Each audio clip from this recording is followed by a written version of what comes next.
Amén, se lo agradezco. Gracias, hermanas. Hermanas, puede tomar asiento. Gracias por el privilegio de poder glorificar al Señor de esa manera. Es un placer, un honor poder servir a un lado de ustedes a esa capacidad. Quisiera yo poder tener talentos musicales, pero no los tengo. Y es mejor que no me aviente a hacer esa clase de cosas, aunque sí me gustaría, pero me he avergonzado antes. Y algunos de los que están aquí se acuerdan de cómo he sido aventado para las cosas del Señor, tocando baterías. No sé si ¿se acuerdan? Hace mucho tiempo que no, hacía ruido, que hice ruido y me tenían bien mucha misericordia. Muchas gracias, hermanos, se los agradezco. Fueron muy buenos conmigo. El día de hoy vamos a continuar en Primera de Pedro capítulo 2. Y este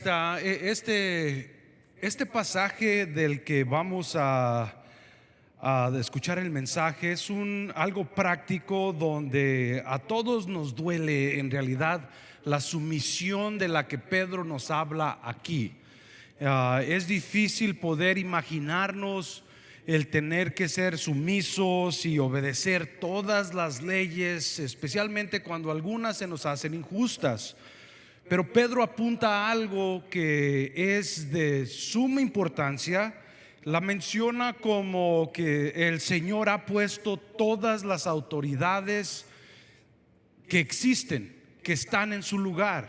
Y hay muchos patriotas de los Estados Unidos y de México o de cualquier país del que venga, donde no estamos de acuerdo con ciertas leyes o reglamentos y nos oponemos a ellas y preferimos no seguirlas porque no se nos hace justo. Sin embargo, Pedro hace un énfasis que el hacerlo y el seguir las reglas es de suma importancia para poder reflejar a Jesús, y así los que murmuran en contra de los cristianos no puedan hablar mal en contra de Dios. Entonces, nuestra forma de ser ciudadanos ejemplares y buenos residentes civiles, actuando en la sociedad, siendo ejemplares, tiene mucho que ver para la palabra de Dios, ¿ok? Entonces vamos a estar en Primera de Pedro capítulo 2 del 11 al 17. Le voy a pedir que se ponga de pie para darle lectura a la palabra de Dios el día de hoy. Primera de Pedro capítulo 2 versículo 11 dice: amados, yo os exhorto como a peregrinos y expatriados que os abstengáis de las prisiones carnales que combaten contra el alma. Tened conducta ejemplar entre los gentiles para que en lo que ellos os calumnian como a malhechores, al ver vuestras buenas obras, glorifiquen a Dios en el día de la visitación. Están sujetos a toda institución humana por causa del Señor, ya sea el rey como quien ejerce soberanía, o a los gobernantes como quienes han sido enviados por él para el castigo de los que hacen mal y para alabanza de los que hacen el bien. Porque esta es la voluntad de Dios, que haciendo el bien hagáis callar la ignorancia de los hombres insensatos. Actuad como libres y no como los que hacen de la libertad un pretexto para hacer lo malo, sino como siervos de Dios. Honrad a todos, amad a los hermanos, temed a Dios y honrad al rey. Palabras imperativas. Acuérdense, estamos en los imperativos de Pedro, pero vamos a orar. Padre bendito, te doy muchas gracias en esta mañana, Señor. Gracias por el privilegio de escuchar las alabanzas que nos preparan el corazón para un mensaje que es difícil. Siento que todos batallamos con esta clase de sentimiento personal, que nuestra justicia se debe de cumplir y nuestra noción de lo que es justo nos hace actuar en preservación personal y tratar de rebelarnos o resistir las leyes que están en su lugar para dar castigo a los malhechores. Señor, te pido que nos des prudencia, que nos des sabiduría, y más que nada, Señor, entregarnos a tu palabra para así hacer tu voluntad y que tú seas glorificado a través de mi vida, de nuestras vidas. te pido el día de hoy, Señor, que me des el privilegio de poder explicar tu mensaje conciso y claro para glorificación tuya, Señor. Que prepares nuestros corazones y mi lengua para poder explicarte a ti y glorificar tu nombre, Señor. De eso se trata. Te pido que me ayudes y que nos ayudes a entender. En el nombre de Cristo Jesús te doy muchas gracias. Amén y amén. Puede tomar asiento. Gracias, muchas gracias. Se lo agradezco por estar aquí con nosotros el día de hoy. Y si se está entonando en vivo en las redes sociales, si es que hay alguien por ahí, gracias por estar con nosotros. Gracias por entonarse así. Ojalá y el mensaje sea de bendición, como lo ha sido para mi vida. Me ha tocado unos nervios que me duelen en realidad, porque las palabras de Pedro son difíciles a veces de llevar en nuestras vidas. Nos queremos poner renuentes a las leyes que se nos hacen injustas, pensando, no sabiendo, no acordándonos que nuestras acciones pueden reflejar a Jesús en buena manera o en mala luz. Entonces tenemos que reflejar prudentes. Y esto me acuerda mucho de lo que de estar guerrando con algo, de siempre estar batallando con ese sentimiento de estar constante peleando con algo que se nos opone o que no está bien. Me acuerdo en la casa que vivíamos en Okanogan, en Guanachi, no en Okanogan, en la calle Okanogan, en Guanachi. Siempre tenía problemas con animalitos. O sea, en el verano me llegaban mapaches y me dejaban regalos ahí a un lado de la casa y los tenía que limpiar. Entonces empecé a guerrear con los mapaches hasta pensar, se me hace que les voy a poner una trampa para que queden ahí tiesos, porque me están haciendo un desastre que no me gusta. Y empecé a guerrear porque decía, si viene a visitarme alguien, o hacía la excusa de si mis niños llegan a pasar por donde está todo lo que dejan, la suciedad, se van a enfermar y el excremento de un mapache puede ser venenoso para la salud de un bebé, de un niño. Me puse a guerrear con los mapaches pensando, si dejo que esto suceda y siga adelante, me van a hacer un desastre, y el día de visita, me va a dar vergüenza cuando haya tanto desastre a un lado. Después me llegaron pichones. Y a mí los pichones, yo tengo algo personal en contra de los pichones, porque son como, para mí son como ratas del aire. Lo único que hacen es dejan nido y hacen cochinero por todos lados. Dejan tirado aquí, tirado allá, plumas y nidos y cosas. Entonces, cada que escuchaba, mi esposa se reía de mí porque escuchaba un pichón, y ya usted sabe, si un pichón cuando empieza a hacer ruido, a hacer el ruido de un pájaro, se escucha profundo. A veces estaba dormido en el sillón, completamente dormido, y escuchaba un pichón y me sentaba y me paraba. No, está un pichón, tengo que salir a correrlo de aquí para que no lleguen. Estábamos tan cerquitas de una iglesia en una esquina que tenía una parte alta, un aposento alto, donde hacían nidos fuertes. Entonces se regaban por toda la vecindad, y ahí me veía poniéndoles cosas como espinas para que no se pararan donde querían hacer nido, y les bloqueaba con madera, y me veía saliendo hasta un rifle de balines de una pompeada para poder espantarlos para que se fueran, porque no quería que me dejaran suciedad. Después con ratones. Siempre estuve guerreando porque tenía miedo de que el día que fuéramos a vender la casa, esto iba a ser un problema. El día de la visitación de alguien que nos iba a venir a ver el lugar para poder vender el hogar. Y no sabíamos cuándo iba a suceder, pero estaba preparado yo todo el tiempo para la guerra. Estaba listo para pelear con quien se quisiera meter a la casa de los animalitos. Nosotros nos sentíamos como que en ese momento, en ese lugar, no íbamos a estar tanto tiempo en esa casa. Íbamos de pasón, pensábamos. Duramos 3-4 años. Después se nos presentó una oportunidad y ya no estamos en ese hogar, estamos en otro lugar. Íbamos de pasadita, pero estábamos preparados para combatir, para que el día que se fuera a vender el hogar todo estuviera listo. Pero de alguna manera les menciona algo similar a los que estaban expatriados, a los que eran peregrinos en la área de la moderna Turquía, en la área de Asia, de Bitinia, de Capadocia, de Ponto y de Galacia. Y no nomás porque habían sido expatriados de aquel lugar, sino porque también tenían un hogar en el cielo, eran ciudadanos del reino de los cielos, y no importara dónde iban a estar, iban a ser peregrinos y expatriados, iban de pasadita para poder llegar al reino y al lugar donde iban a quedar permanentemente. Al día de hoy tengo tres puntos en las 3 secciones, y las 3 secciones es el control propio para poder seguir guerreando contra las cosas de la carne para el día de la visitación, la sumisión a la autoridad, que es de suma importancia, aunque no pensemos que desplegamos un amor que tenemos a Jesús cuando somos obedientes, aunque no nos parezca. Y 3, somos libres en Cristo, libres en Jesús. Pero también no es para mal usarlo, para hacerlo como excusa, como que ya no soy libre en Cristo, y si el Señor me ha perdonado mis deudas, tú también, entonces ya no te debo dinero tampoco a ti. Ya me perdonaste las deudas, le voy a hablar a los impuestos y le digo, ya Cristo me perdonó, tú también me tienes que perdonar, ya no te debo nada. No es así.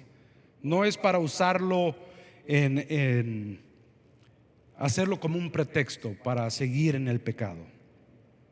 Y cuando Pedro les estaba diciendo a los que estaban en esa moderna Turquía, les estaba hablando literalmente y espiritualmente para que se acordaran, especialmente cuando estaban recibiendo presión de la sociedad a su alrededor. Y la presión es difícil cuando uno tiene que actuar de alguna manera, porque tenemos adentro en a Jesús, y la sociedad nos empuja a ser alguien diferente. Queremos reaccionar como lo hacíamos antes, queremos ser como éramos la persona antes de Jesús, y hacer y decir como mejor se nos venga a la mente para el momento adecuado, reaccionar así.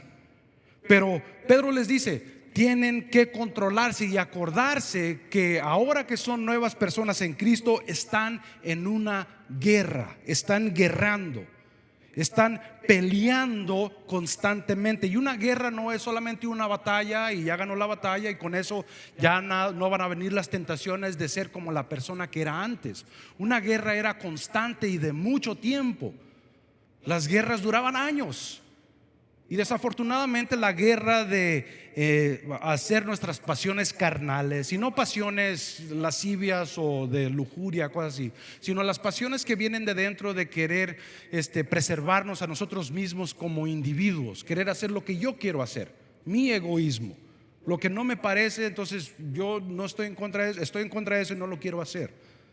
Guerramos.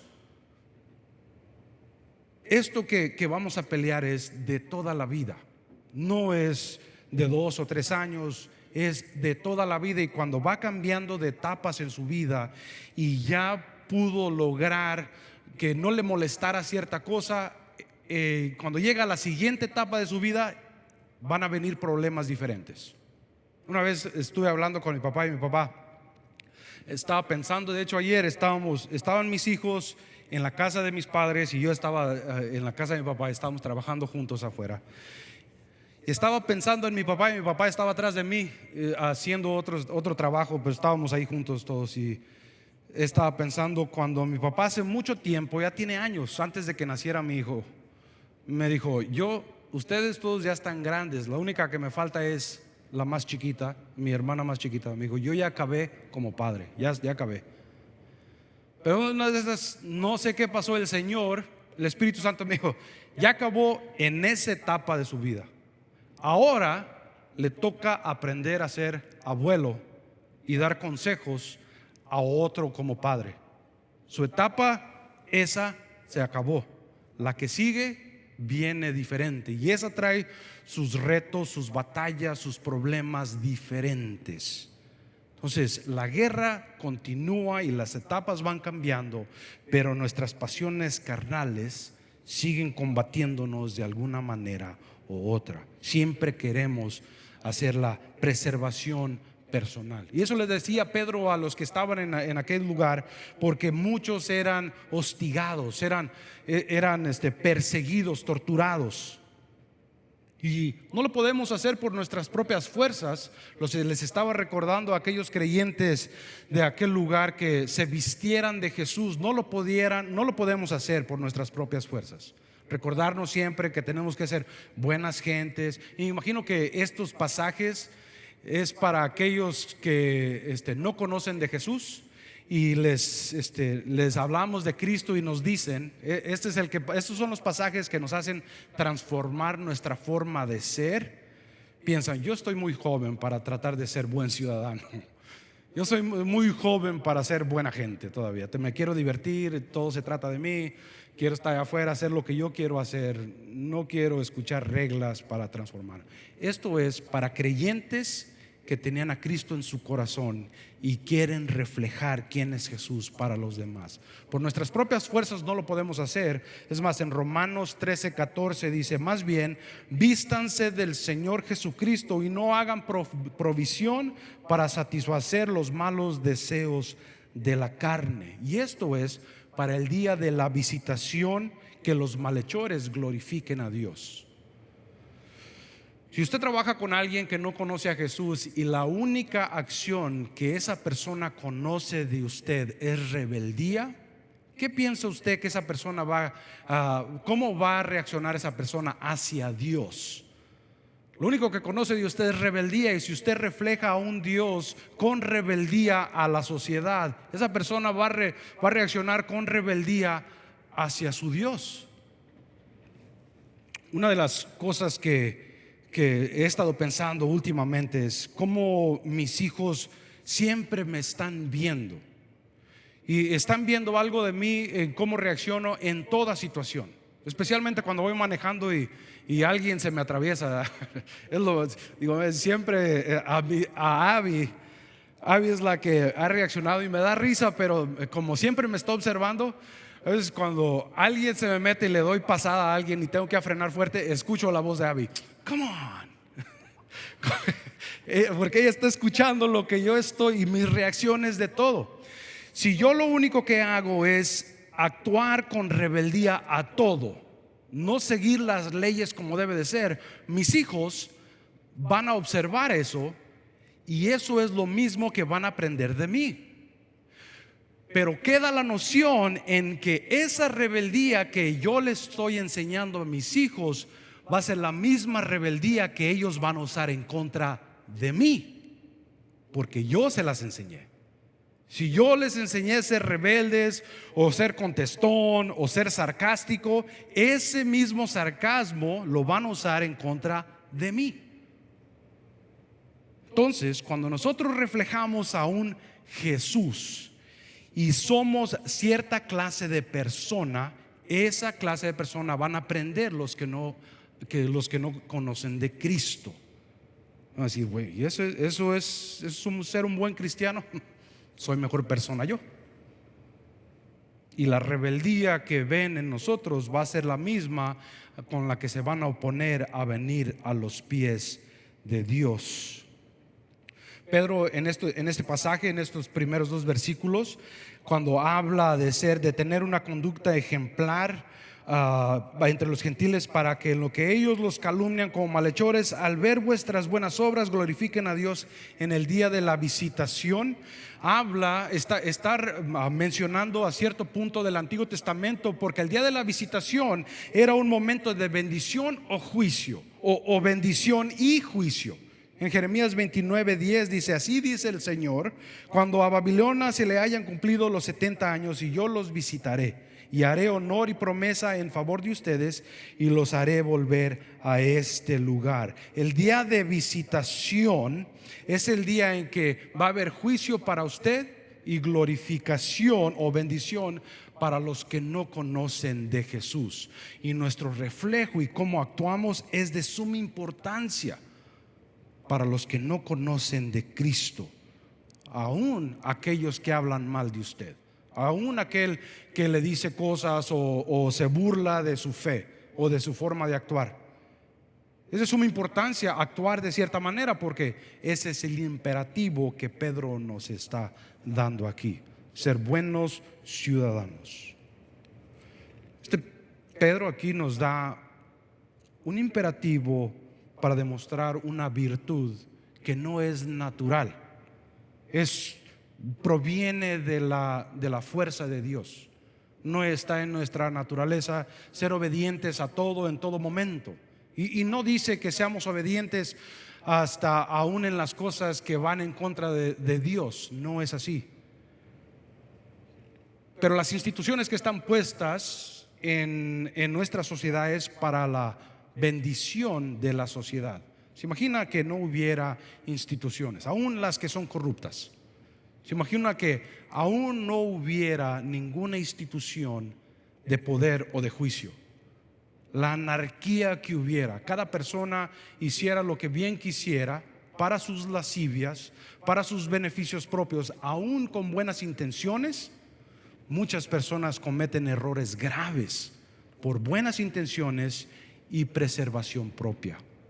Muchas personas, y tenemos muchas en nuestra sociedad el día de hoy, en estos días. En estos días hay muchas personas que se quebrantan en matrimonios y deshacen familias por el deseo de cambiarse de género o de hacer lo que bien siempre han querido y separarse de su pareja porque ya no se aguantan, ya no quieren seguir adelante. Y destrozan una familia. Sus buenas intenciones de preservación propia tienen muchas consecuencias para los hijos en el futuro. Son difíciles. No es que no haya excusa para eso, sino que eso es lo que es prevalente. Prefieren eso que la palabra del Señor. Cuando ya no se puede, el Señor es misericordioso y nos da gracia. Pero a veces aplicamos eso primero en vez de ser obedientes a lo que el Señor nos manda hacer. Pedro les está diciendo a los que los calumnian en aquel entonces, es que porque había muchas personas que tenían cosas en contra de los creyentes, de los de la fe, de los que adoraban a Jesús. ¿Se acuerda? Está en Hechos capítulo 19, cuando Pablo está en Efesio, y en Efesio él estaba predicando la palabra del Señor y muchos estaban creyendo, y los que creían se convertían y ya no compraban estatuas o dioses hechos a mano. Entonces muchos de los mercaderes se empezaron a levantar en contra de esta fe porque el negocio estaba decayendo. Y los calumniadores tenían mucho que decir en contra de los de la fe. Hablaban mal de ellos. Es más, Plinio el joven, que es un abogado, un autor y un magistrado, o sea, un juez, escuchaba los problemas de la población y él hacía juicio a las personas que él pensaba que estaban bien de acuerdo a la ley romana. Él escribió al emperador Trajano en el año 53 o 60, por ahí 64.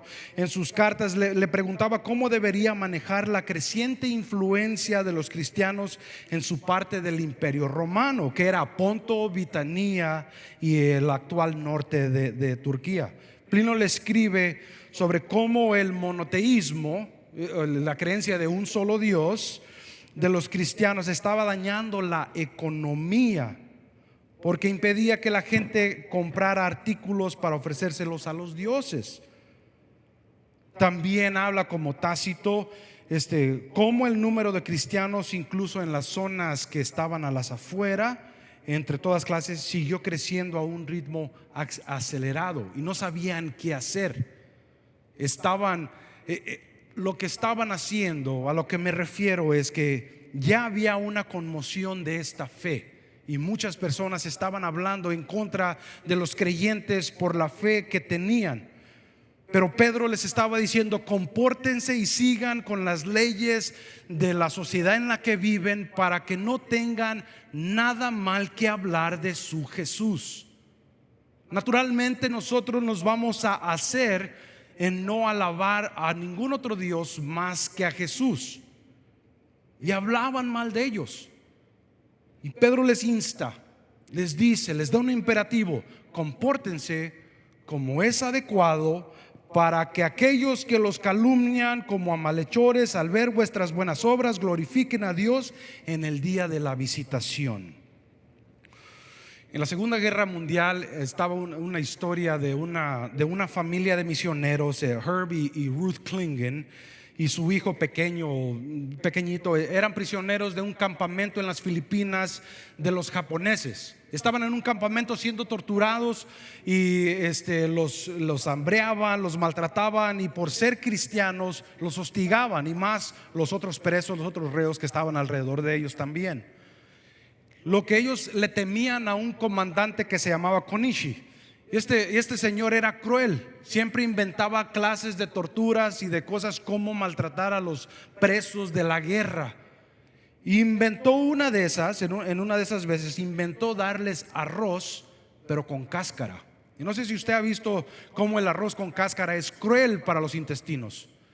Y las personas que trataban de limpiar el arroz cobraba más fuerzas que el sustento les iba a dar. Entonces muchos se lo trataban de ingerir con todo y cáscara. La cáscara del arroz es tan fuerte, está tan filosa, que al ingerirla sin pelarla, con todo y cáscara, raja los intestinos y se desangran las personas en un par de horas, en horas. Entonces, al hacerlos con hambre, al hambrearlos, las personas, muchos preferían morirse que a morirse de hambre y la desesperación de poderse comer algo. Muchos de ellos. Él les decía que antes de que los liberaran tenía el plan de asesinarlos a todos antes de dejarlos ir libres. Pero en febrero de 1945 las fuerzas aliadas llegaron a liberarlos a todos. Y Konishi huyó. No lo encontraron durante mucho tiempo. Después la familia misionera se dio cuenta de que este comandante era trabajador de una cancha de golf en Manila, que es la capital de las Filipinas. Era uno de los que mantenían el lugar. Al verlo, se hizo un tribunal de las guerras, de los crímenes de guerra, y lo llevaron a un tribunal donde lo ahorcaron por los crímenes de guerra que hizo durante la Segunda Guerra Mundial. Antes de que lo ahorcaran, él confesó su fe en Jesús,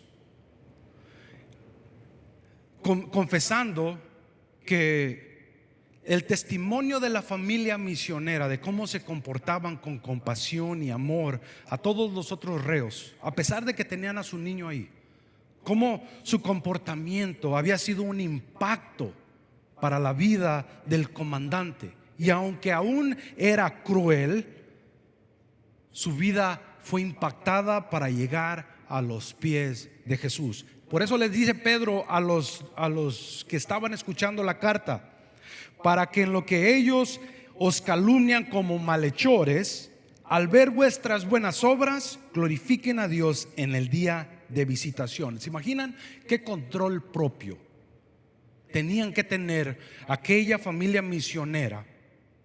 Y me trato de poner yo en esa situación porque tengo niños pequeños. Mi primer pensamiento es de tratar de preservar la vida y la nutrición de mis hijos, porque entonces qué padre soy yo, y me lleno de excusas. Y lo último en lo que pienso es glorificar a Dios a través de mis acciones. Y es difícil de pensar, y no he llevado ese pensamiento hasta donde puedo llegar. No lo he llegado.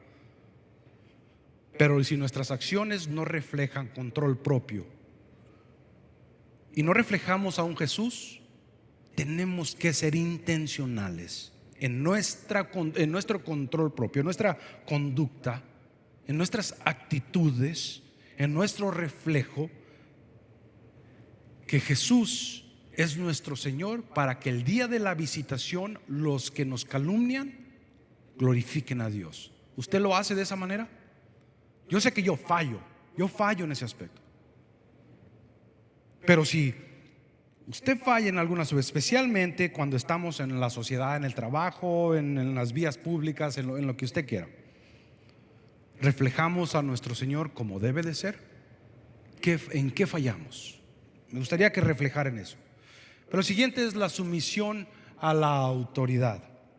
Dice en el versículo 13: estén sujetos a toda institución humana por causa del Señor, ya sea al rey como quien ejerce soberanía, o a los gobernantes como a quien han sido enviados por él para el castigo de los que hacen el mal y para la alabanza de los que hacen el bien. Porque esta es la voluntad de Dios, que haciendo el bien hagan callar la ignorancia de los hombres insensatos.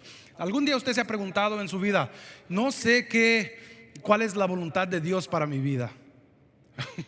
No sé qué será la voluntad de Dios para mi vida. No sé. Y le oro al Señor y le pido: no quebre las leyes de la sociedad en la que vive. Puede empezar por ahí. No hable en el teléfono mientras va manejando, o no textee, o no se robe la señal de Netflix de un amigo. Pague lo suyo. Algo es sencillo. O sea, hacer la voluntad de Dios es vivir civilmente como debe de ser, apropiadamente, porque esta es la voluntad de Dios. No es que lo está sugiriendo, pues es la gracia de Dios, por si quiere usted para no es un mandamiento, es la voluntad de Dios que usted se comporte como un ciudadano ejemplar, para reflejar a Jesús y hacer callar la ignorancia de los hombres insensatos. En esta sección Pedro empieza a especificar cómo los ciudadanos de la nación santa tienen que relacionarse con la autoridad del mundo.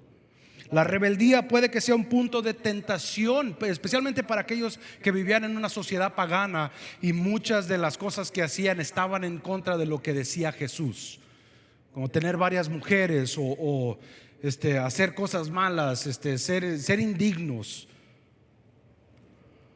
La exhortación de Pedro aquí viene cargada con autoridad divina, no de Pedro, divina. Y es la voluntad de Dios que los cristianos hagan el bien aún en las sociedades en las que vivimos, donde nosotros sabemos que lo que hacen allá afuera no está bien.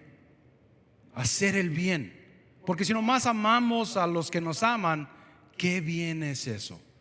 Hasta los delincuentes aman a los que los aman. Pero nosotros nos tenemos que destacar. Y esto es una diferencia a lo que Pedro había enseñado antes, o él había practicado antes. ¿Se acuerdan? Muchos años antes, cuando Jesús fue traicionado y estaban en el jardín de Getsemaní. Y fue en Mateo 26, cuando Jesús iba a ser entregado, dice: pero Jesús le dijo: amigo, haz lo que viniste a hacer. Entonces ellos se acercaron, echaron mano a Jesús y le prendieron. Y he aquí, uno de los que estaban con Jesús extendió su mano, sacó su espada y, golpeando a un siervo del sumo sacerdote, le cortó la oreja. Entonces Jesús le dijo: vuelve tu espada a su lugar, porque todos los que toman espada perecerán. ¿O piensas que no puedo invocar a mi Padre y que Él no me dará ahora mismo a 12 legiones de ángeles? Jesús estaba afirmando el derecho del gobierno de usar juicio ante Pedro si Pedro usaba su espada ante cualquier persona. Y esto es el propósito esencial para el gobierno, que haga juicio para los malhechores, para los que hacen mal en la sociedad. Y yo sé que tenemos muchos ejemplos donde las personas, o donde el gobierno mismo, las instituciones, hacen daño y hacen mal y son corruptas, y lo entiendo, sé que es ahí. Pero el Señor no nos manda que hagamos lo que es fácil, sino que nos manda a que seamos obedientes a Él, no a las instituciones, a lo que Él nos manda hacer. Si es de enseñar algo que es en contra de la palabra de Dios, tenemos un respaldo en la Biblia de que debemos alabar a Dios solamente y a honrar al hombre. En Romanos 13, del 3 al 4 nos menciona por qué. Dice: porque los gobernantes no están para influir el terror al que hace lo bueno, algunos sí, sino al que hace lo malo, quienes quieres no temer a la autoridad. ¿Quieres no temer a la autoridad? Perdón. Haz lo bueno y tendrás su alabanza, porque es un servidor de Dios para tu bien. Pero si haces lo malo, teme, porque no lleva en vano la espada, pues es un servidor de Dios, un vengador para castigo del que hace lo malo. Los propósitos que menciona Pablo son restricción de la maldad, promover el bienestar del público y castigo de los malhechores, para mantener la paz y el orden en el público. Dios ha provisto a todo esto. Dios ha provisto todo esto.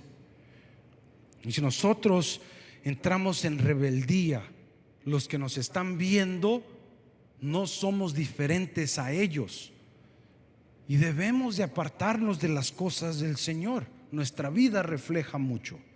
El escritor William J. Thoms dice: ten cuidado cómo vives, pues que puede que seas la única Biblia que alguna persona lea. Y si me mezclo con el mundo y hago las mismas cosas del mundo, ¿qué diferencia soy yo de él? ¿Qué obediencia tengo yo con el resto del mundo? Y muchos de los cristianos que vivían en aquel entonces tenían que hacer lo correcto para hacer callar la ignorancia de los que hablaban mal de ellos. ¿Se acuerdan que les he mencionado que en el año 50 el cristianismo fue una secta ilícita? Y al negar a adorar a otros dioses fue una fuente de gran controversia. Ya no adoraban a los dioses paganos o estatuas, sino que a un solo Dios, al monoteísmo. Los cristianos fueron acusados de ser ateos por su negación del panteísmo, de los otros dioses que estaban. Los consideraban como ateos, y los consideraban traidores del Estado, porque no se inscribían a pelear por el Dios hombre que era el emperador, que era el César. Fueron acusados de prácticas de un culto inmoral secreto, del canibalismo, de incesto, de bestialidad.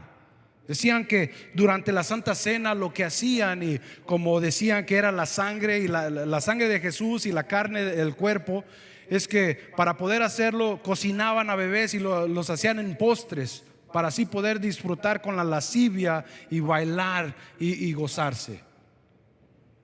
Pero ¿se acuerdan de Plinio el joven, el menor? Cuando le estaba escribiendo a Tácito, él mismo daba testimonio de las buenas acciones que hacían los cristianos.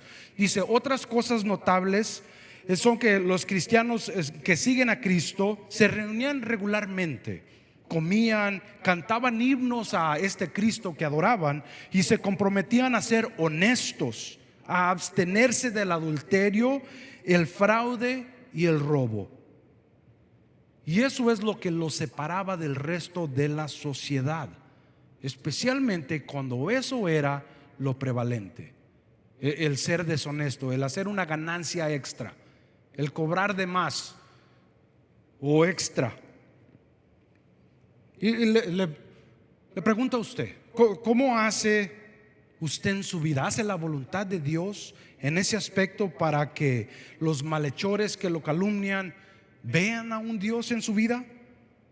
Porque esa es la voluntad de Dios. ¿Usted hace la voluntad de Dios en su vida, en esa parte de ser obediente a las leyes que están puestas por Dios? No por el hombre, por Dios. Y podemos decirlo como lo veamos: entraron ahí por corrupción, o siempre hay alguna clase de controversia, especialmente en instituciones grandes como en el gobierno. Piensan, se manejaron de alguna manera para meter uno a otro, o siempre se van pasando la bolita. ¿No has escuchado eso? Se van pasando la bolita. Pero por algo están ahí esas instituciones, y no que sea ese gobierno esté la bolita ahí, sino que la institución en sí es para detener la violencia y la anarquía completa. Por último, libres en Cristo somos nosotros, y tenemos esa libertad de poder actuar y ser como lo que el Señor nos ha dado a hacer. Dice en el versículo 16: actúen como libres y no como los que hacen de la libertad un pretexto para hacer lo malo, sino como siervos de Dios. Honren a todos, amen a los hermanos, teman a Dios y honren al Rey. La actitud correcta es imperativo para la obediencia de mantener la credibilidad de su vida ante los que lo observan. Los creyentes demuestran la actitud correcta cuando actúan como hombres libres, pero no libres para hacer lo que bien se viene en la mente, porque en aquel entonces habían personas que actuaban libres y desafiaban a todas las leyes. ¿Se acuerdan de Simón el celote? ¿Se acuerdan? Los celotes eran unos nacionalistas que no querían ser subyugados por los romanos o por los judíos que apoyaban a los romanos. Entonces atacaban a los romanos y no se sentían como que tenían que responder a ninguna ley romana. Y esa libertad no es de la que habla aquí. O no libres como los estoicos, de los que combatió Pablo en el capítulo 17 de Hechos, que querían ser libres de toda lascivia o de todos los placeres o los dolores del mundo, libres del pecado. Somos libres del pecado por la muerte de Jesús. Tenemos libertad, pero esclavos de Cristo. Y se escucha como una paradoja, se escucha como una contradicción. Somos un esclavo libre, ¿verdad? Pero acuérdense, somos libres del pecado por la muerte de Jesús y la resurrección a la victoria. Dice en Gálatas 5:13: ustedes fueron llamados a libertad, hermanos, solamente que no usen esa libertad como pretexto para la carnalidad. Más bien, sírvanse los unos a los otros por medio del amor. Y esto es un concepto muy bien conocido. Lo tenemos, lo hacemos nosotros. Lo hacemos nosotros en el día de hoy. En aquel entonces estaba un filósofo, se llama Epictetus, que se enfocaba en ser libres de la esclavitud mental, de ser libres en no sentir lascivia, no sentir dolor, no sentir agonía. Cuando fallecía un ser querido, no sentir esa atadura de sentimientos. Ahora es como una rama del materialismo. El materialismo viene y uno no tiene sentimientos. Somos células de la biología juntas para poder, somos material y todo se desvanece. Pero no, la libertad que tenemos es para glorificar a nuestro Señor, porque somos libres del pecado, pero esclavos a Él por el precio que ha pagado por nosotros. William Barclay, un escritor muy famoso, un teólogo muy famoso, dice: la libertad cristiana no significa ser libre para hacer lo que quieras, significa ser libre para hacer lo que debes. Y lo hacemos todos los días. Somos libres en algún aspecto, pero sabemos que no somos libres en otro aspecto. Otros tenemos la libertad de poder ir a trabajar. Y hay muchos que no tienen esa libertad, que están atados a una silla de ruedas o tienen una enfermedad, que no pueden salir a hacer los deberes de un empleo. Pero muchos de nosotros tenemos la libertad de poder ir a trabajar, y a veces nos sentimos que somos esclavos de ese trabajo. Me tienen trabajando como esclavo en el solazo. Pero esa esclavitud a ese trabajo nos da libertad en otro aspecto. Nos da libertad financiera, nos da libertad emocional. Sentimos que lo podemos hacer por nuestras propias fuerzas. Nos da libertad en otras, como un deportista que se empapa de entrenamiento, es esclavo de ese entrenamiento, pero llega a ser libre en su forma de expresarse en el deporte. Y Pedro nos menciona cómo es que podemos aplicar esta libertad. Esta libertad está delineada en el versículo 17. Somos esclavos de Jesús, libres al pecado, pero ahora esta libertad la aplicamos diciendo: honrad a todos, amad a los hermanos, temed a Dios y honrad al Rey. Honrad al Rey. Si no sabe cuál es la voluntad de Dios en su vida, empiece por honrar a todos. Honrad a todas las personas. Amad a los hermanos, tened amor. Y esa es una cosa que es concurrente, sigue siendo mencionada. Tened amor unos a los otros, porque por eso os verán que son mis discípulos. Temed a Dios y honrad al Rey. En estos días existe una doctrina que se llama antinomianismo.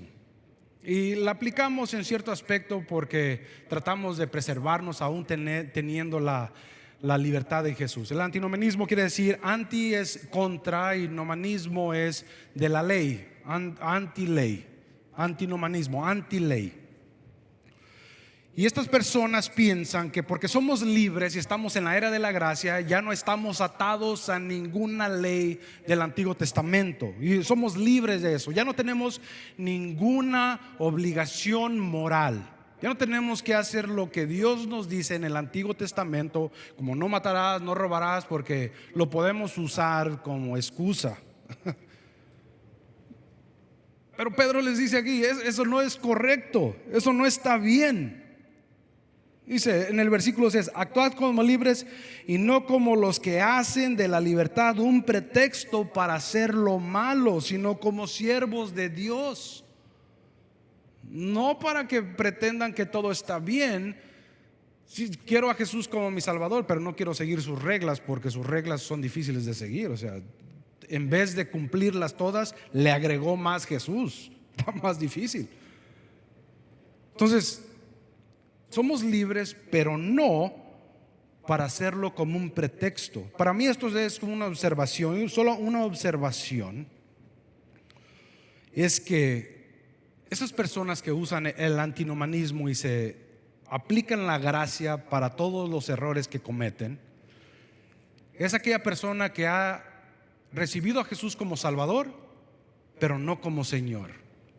Como Salvador, sabe que Jesús es necesario para ser salvo, sabe que Jesús hizo el trabajo en la cruz por amor, sabe que Jesús resucitó y que tenemos vida con Él, pero no lo ha hecho Señor de su vida para guiarlo en todo aspecto. No para hacer lo que Él venga y transforme nuestro corazón, que nos dirija, que obedezcamos, del que hablamos, del que representamos. No lo hemos hecho Señor. Por eso hacemos excusas de los errores que cometemos diciendo: estoy en la gracia, estamos en la era de la gracia, el Señor me perdona, solo Dios me juzga. Eso es un error muy grande, especialmente en contra de la Biblia. En Romanos 6 del 1 al 2, Pablo les dice: ¿qué pues diremos? ¿Permaneceremos en el pecado para que abunde la gracia? De ninguna manera, porque los que hemos muerto al pecado, ¿cómo viviremos todavía en él? En 1 de Juan 5:3 dice: pues este es el amor de Dios, que guardemos sus mandamientos. Y la pregunta de reflexión el día de hoy, que quiero que refleje, es que ¿ha hecho usted o se ha mantenido que Jesús sea su Señor? No solo su Salvador a conveniencia porque digo, lo usamos como pretexto para liberarnos del pecado y seguir actuando como no deberíamos, o lo haya hecho Señor de su vida, al que obedece, al que representa, al que le guía. ¿O es usted un buen representante o embajador del reino de los cielos? Si usted ha creído en Él y lo ha hecho Señor, pero se ha apartado de ese camino, ¿qué es lo que lo detiene? ¿Qué tiene que corregir en su vida para regresar a ser un buen embajador de la palabra de Dios? Ser obediente a Él, para que aquellos que lo están observando o que los calumnian en el día de la visitación glorifiquen a Dios a través del ejemplo que usted ha puesto. Y le ruego que refleje usted en eso. Le doy muchas gracias al Señor, que a pesar de que seguimos fallando, Él tiene misericordia de nosotros, pero no lo usamos eso como excusa para permanecer en el pecado, sino como obediencia y libertad para poder enderezar nuestra vida. Vamos a orar.